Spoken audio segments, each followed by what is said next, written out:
السلام عليكم وغيرت واني سلامي وأنيقو صفية channelka Dero Films aad igu barateen barnaamijka ila tali kusoo dhawaada mar kale. Asalaamu calaykum waraxmatullaahi wabarakaatu. Barnaamijka ila tali maanta waxaan wadaa su-aal. Su-aashaasoo la i weydiiyey ah walaal jacaylka iyo ka helitaanka midkeebaa wanaagsan. Yani midkeebaa fiican. Labaduba way fiican yihiin. Qof hadduu kaa helo uu kaa helo waxyaalo badan uu kaaga helo. dabeecadaadu ka helo, dhaqankaagu ka helo, quruxdaadu ka helay, labiskaagu ka helay, hadalkaagu ka helay. Labaduba way fiican yihiin. Laakiin way sii kala fiican yihiin oo way sii kala baxaan. Macnaha keelitaanku waa wax kooban oo soo dhamaanaya meel kooban oo kusoo dhamaanaya.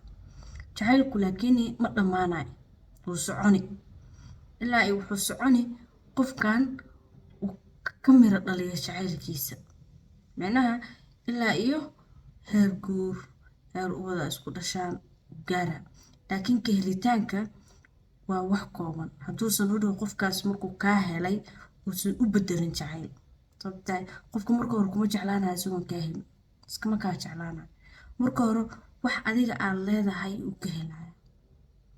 Waxaa laga yaabaa wiilkan ku shukaansanayo inuu ka helo dabeecadahaaga.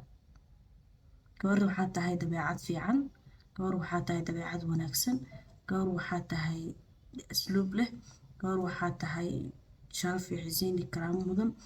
Yani waxaasuu ka helay. Waxaa laga yaabaa inuu ka helo hadalladaada degan. Waxaa laga yaabaa inuu ka helo quruxdaada. Macnaha gabar qurux badan aad tahay.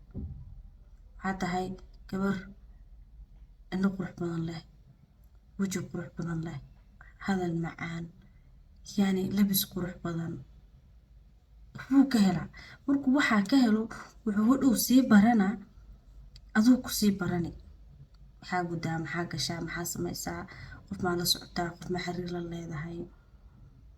Hadduu sii baaro macnaha waxay la mid tahay inuu dareenku u qaadaa jacayl.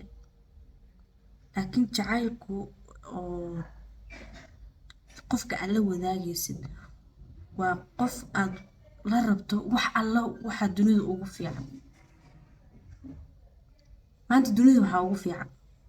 Dunida hadda aan joogno maxaa ugu fiican.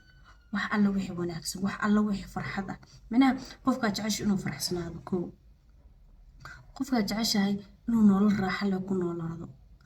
Riyadiisa inay u rumowdo. Yani xitaa markaad tukanayso xitaa waad u duceyni qofka aad jeceshahay.